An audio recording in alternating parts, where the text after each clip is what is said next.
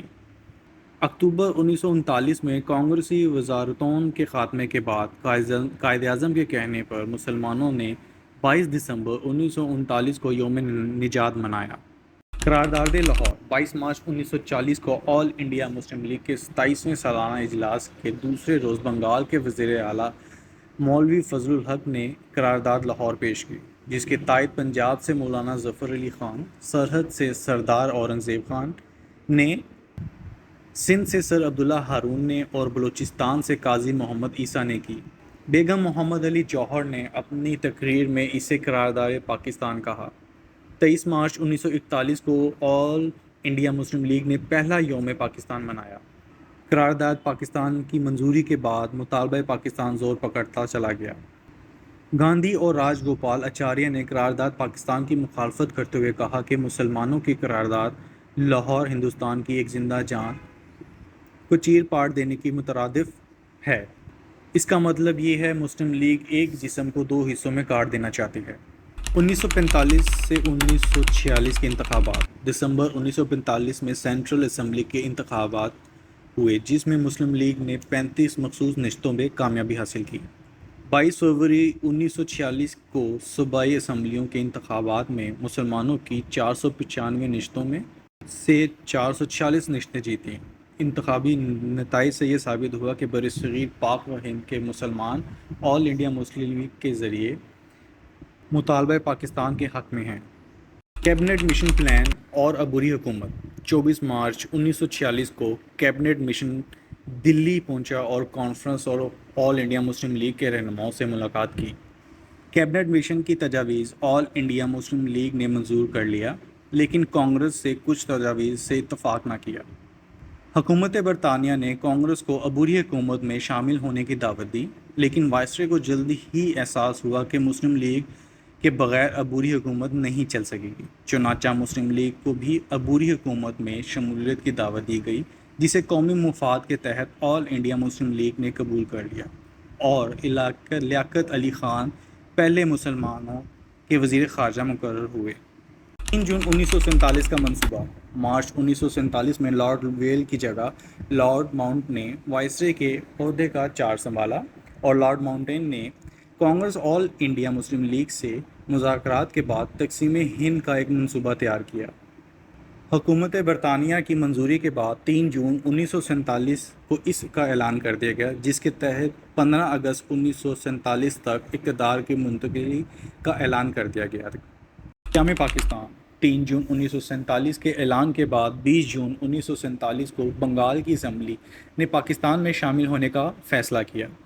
26 جون 1947 کو سندھ اسمبلی نے پاکستان میں شمولیت کا فیصلہ کیا۔ 29 جون 1947 کو بلوچستان کے شاہی جگرے نے پاکستان کا حصہ بننے کا فیصلہ کیا۔ 29 جون 1947 کو ہی کوئٹہ میونسپل کمیٹی نے پاکستان کے ساتھ شامل ہونے کا اعلان کیا۔ 6 جولائی 1947 کو صوبہ سرحد کے عوام نے پاکستان کے ساتھ شمولیت کا فیصلہ کیا۔ نئی سرحدوں کے تعین کے لیے مسٹر ریڈ کرو کو مقرر کیا گیا جس نے سرحدوں کے بارے میں جو حد بندیاں کیں وہ جغرافیائی اور سیاسی سماجی حالات کے برخلاف تھیں۔ 7 اگست 1947 کو قائد اعظم اور 13 اگست 1947 کو لارڈ ماؤنٹین کراچی پہنچے۔ 14 اگست 1947 کو لارڈ ماؤنٹین نے باضابطہ طور پر قائد اعظم کو نئے ملک کے اختیارات منتقل کیے۔ قائد اعظم پاکستان کے پہلے گورنر جنرل بنے جبکہ لیاقت علی خان پہلے وزیر اعظم مقرر ہوئے۔ 15 اگست 1947 کو حلف برداری کی تقریب میں قائد اعظم نے پاکستانی قوم کے نام اپنے پہلے خطاب میں کہا کہ میرے عزیز ہم وطنوں، اس نئے ملک کے وجود میں آ جانے سے پاکستان کے باشندوں پر بہت بڑی ذمہ داریاں عائد ہوتی ہیں۔ اب انہیں ثابت کرنا ہے کہ ایک قوم جس میں مختلف عناصر شامل ہیں آپس میں مل جل کر صلاح و آشتی کے ساتھ رہیں اور ذات پات کی تمیز کے بغیر اپنے تمام شہریوں کی ترقی کے لیے کام کرتے رہیں۔ اگر آپ کو یہ ویڈیو اچھی لگے تو لائک، شیئر اور چینل کو سبسکرائب ضرور کیجیے گا۔